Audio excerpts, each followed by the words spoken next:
जय हिंद दोस्तों। चलिए मैं आज आपके बीच फिर टॉपिक लेकर प्रेजेंट हुआ जिसका नाम है फिजिक्स का टॉपिक। और फिजिक्स के टॉपिक में आज बात करने वाले हैं मेजरमेंट। मेजरमेंट में क्या बात करने वाले हैं हम लोग? देखिए हम लोग डेली कुछ ना कुछ हम लोग क्या करते हैं, मेजरमेंट करते हैं, बट हमें पता नहीं चलता। मेजरमेंट हमें सीखना चाहिए और मेजरमेंट डेफिनेशन से नहीं, मेजरमेंट हमें पूरे क्लैरिटी होनी चाहिए, पूरे मेजरमेंट के बारे में मुझे जानकारी होनी चाहिए कि मेजरमेंट कैसे मेजर करें। मेजरमेंट हमारे लाइफ से बहुत ज़्यादा क्या है, क्लोज है। तो चलिए हम बात करेंगे मेजरमेंट के बारे में कि मेजरमेंट हमें क्या सिखाना चाहता है। तो चलिए देखते हैं। देखिए मेजरमेंट क्या है? मेजरमेंट। मेजरमेंट मतलब होता है, हम लोग सीधा देखें तो क्या होता है, माप करते हैं। ठीक है, माप करते हैं, तो याद रखिएगा माप करते हैं। और इसमें हम लोग माप पे देखते हैं तो मेजरमेंट में हम लोग क्या माप करते हैं, दो चीज देखते हैं कि क्या होता है। समझिए, कहा जाता है कि किसी भी क्वांटिटी को कंपैरिजन करता है, ठीक है ना, किसी भी। इसमें क्या कंपैरिजन करता है, यानी हम कह सकते हैं कि जो ऑब्जेक्ट होता है, ऑब्जेक्ट में जो ऑब्जेक्ट होता है ना, उसमें ऑब्जेक्ट में क्या करता है, ऑब्जेक्ट की क्वांटिटी को मेजर करता है। ऑब्जेक्ट के क्वांटिटी को मेजर करता है, क्वांटिटी को मेजर करता है, ऑब्जेक्ट की क्वांटिटी को मेजर करता है। और मेजर करने के लिए क्या होना चाहिए, दो चीज की पता होनी चाहिए। इसमें अगर ऑब्जेक्ट की क्वांटिटी है तो इसमें हम लोग मेजर करते हैं, और मेजर करने के लिए दो चीज की पता होनी चाहिए। एक होना चाहिए क्या चीज, एक आपका होना चाहिए न्यूमरल होना चाहिए, और दूसरा क्या होना चाहिए, लिटरल होना चाहिए। लिटरल, समझ गया ना। न्यूमरल और लिटरल के बनाने से क्या बनता है, न्यूमरल और लिटरल के बनाने से क्वांटिटी बनती है जिसका नाम है फिजिकल क्वांटिटी। ये आगे चल के इसका नाम स्टैंडर्ड क्वांटिटी बन जाता है। क्या नाम होता है, स्टैंडर्ड क्वांटिटी बनता है, या स्टैंडर्ड यूनिट कह सकते हैं।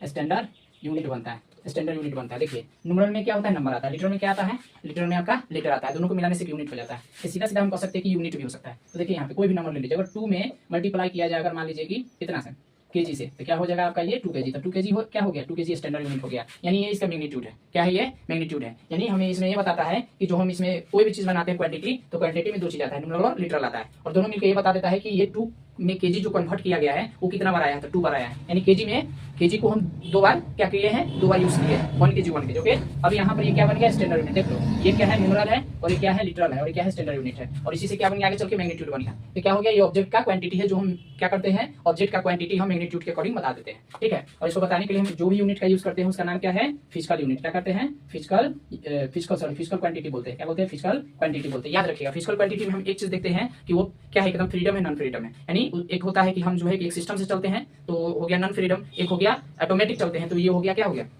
इसको फ्रीडम बोलते हैं। तो फिजिकल क्वांटिटी के अकॉर्डिंग आज हम लोग सीखेंगे कि फिजिकल क्वांटिटी क्या करता है। कोई भी यूनिट को ये सिखाता है, सेटिस्फाई करना, ये मतलब प्रेजेंटेशन करना सिखाता है कि हम मैग्नीट्यूड सही तरीके से रिप्रेजेंट कर रहे हैं कि नहीं कर रहे हैं। यूनिट के हिसाब से कोई भी चीज को हम क्या कर रहे हैं, मेजर सही ढंग से कर रहे हैं कि नहीं कर रहे हैं। तो 4 तरीके के जानना बहुत जरूरी है। पहला होता है फंडामेंटल। क्या होता है, फंडामेंटल क्वांटिटी। क्या होता है, फंडामेंटल क्वांटिटी होता है, इसी को हम लोग बेसिक क्वांटिटी बोलते हैं। दूसरा क्या होता है, दूसरा होता है डेरिवेट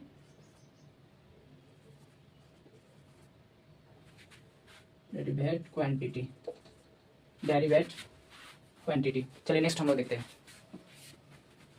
नेक्स्ट आपके बीच आने वाला है नेक्स्ट आने वाला है सी नंबर है, जिसका नाम है स्केलर। ये इसका नाम है वेक्टर क्वांटिटी। क्या नाम है उसका, वेक्टर क्वांटिटी। और ये चौथा वाला का नाम क्या है, स्केलर क्वांटिटी। क्या नाम है, स्केलर क्वांटिटी नाम है।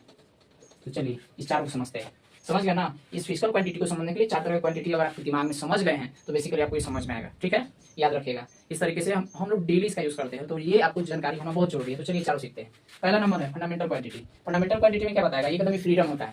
इसको जब मन तब अपनी मर्जी से छोटा बड़ा कर सकते हैं, मतलब ये इच्छा अनुसार है, ये किसी पे डिपेंड नहीं करता है। ये डिपेंड करेगा यूज करने वाला पे, कंज्यूमर पे डिपेंड करता है कि इसको कैसे यूज कर सकता है। तो इसमें लेंथ हो गया, मास हो गया, टाइम हो गया, ये तीनों चीज इसके लिए बहुत होता है। तो इसमें कोई डायरेक्शन वगैरह होता नहीं, सॉरी ये डिपेंड नहीं करता है, ये फ्रीडम होता है। और इसको अपने हिसाब से क्या कर सकते हैं, बड़ा छोटा कर सकते हैं। तो ये हो गया फंडामेंटल क्वांटिटी हो गया। क्या हो गया, फंडामेंटल क्वांटिटी। फंडामेंटल क्वांटिटी में कोई चीज को आपको सही नॉलेज नहीं रहेगा, उसमें मिस्टेक आप कर दीजिएगा, उसमें बहुत ज्यादा कंफ्यूजन आता है। उसी चीज को सही करने के लिए ये क्या होता है, डेरिवेट क्वांटिटी। डेरिवेट क्वांटिटी क्या होता है, डेरिवेट क्वांटिटी ये फंडामेंटल क्वांटिटी पे डिपेंड करता है, यानी इसी के अकॉर्डिंग ये बना हुआ है। ये कोई भी चीज आपको सही एक्यूरेट जानकारी दे देगा कि कितना केजी। अगर दुकान में हम चले जाते हैं, कहते हैं हमको केजी के हिसाब से, लीटर के हिसाब से तेल लेना है, तो दुकानदार पूछता है कितना लीटर तेल लेना है। तो अगर सही जानकारी नहीं दीजिएगा, सही क्वांटिटी नहीं बता पाइएगा, दुकानदार आपको नहीं देगा। तो उसके बारे में ये वहां पर ये प्रकट महोदय हो जाते हैं। अगर सही एक्यूरेट बता दीजिएगा तो क्या हो जाएगा, ये वाला महोदय प्रकट हो जाते हैं। तो क्वांटिटी समझ में आ गया ना। कहीं भी जाते हैं तो जल्दी से सामान आप क्यों लेके आ जाते हैं, क्योंकि यहाँ पे डेरिवेट क्वांटिटी आपको माइंड में एकदम परफेक्ट तरीके से बैठा हुआ होता है, जल्दी से बोलते फटाक से मिल जाता है। बट ये इसमें क्या होता है, इसमें आप बोलते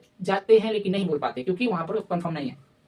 वेक्टर क्वांटिटी क्या होता है, वेक्टर क्वांटिटी आपको हम समझा देते हैं झट से कि वेक्टर क्वांटिटी में आपका क्या चीज होता है, मैग्नीट्यूड होता है, डायरेक्शन होता है, और यहाँ पर एंगल होता है। किस एंगल से हम लोग टर्न लेते हैं, किधर जाते हैं, कितना किस डायरेक्शन में गए, कितना मैग्नीट्यूड हो गया। मैग्नीट्यूड का मतलब कितना चले हैं, कितनी डिस्टेंस कवर किए हैं। तो 3 चीज होगा। वेक्टर में 3 चीज होती है। आपको सबसे पहले मतलब मैग्नीट्यूड हो जाएगा, मैग्नीट्यूड के साथ साथ डायरेक्शन होगी, और उसके साथ साथ एंगल हो जाएगा।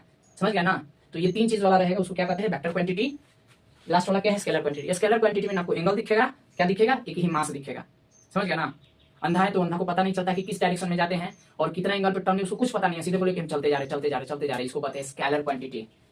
समझ गया ना। स्केलर का मतलब होता है कि ना आपको किसी डायरेक्शन के बारे में पता रहेगा, ना एंगल के बारे में पता रहेगा, सीधा कितना खींचिएगा उसके बारे में पता रहेगा, ये है स्केलर। कभी कभी नहीं होता, भूल जाते कितना क्या किए, कितना घंटा पर मुझे नहीं पता, क्या क्या मतलब काम किए मुझे नहीं पता। तो जिसकी जानकारी ढंग से नहीं दीजिएगा, केवल मैग्नीट्यूड झट से पटक दीजिएगा, इसको कहते हैं स्केलर क्वांटिटी। जैसे एग्जाम की तैयारी करते हैं, हर क्वेश्चन का जवाब अगर ढंग से देते हैं तो वो हो गया आपका वेक्टर, और ढंग से नहीं दिए जो मन तो लिख के आ गए वो हो गया स्केलर। सही सही पोजीशन में आप कोई भी चीज को इंडिकेट कीजिएगा, रिप्रेजेंट कीजिएगा, हो गया वेक्टर क्वांटिटी। तो डियर आज आपको फिजिकल क्वांटिटी में 4 क्वांटिटी समझ में आ गया ना।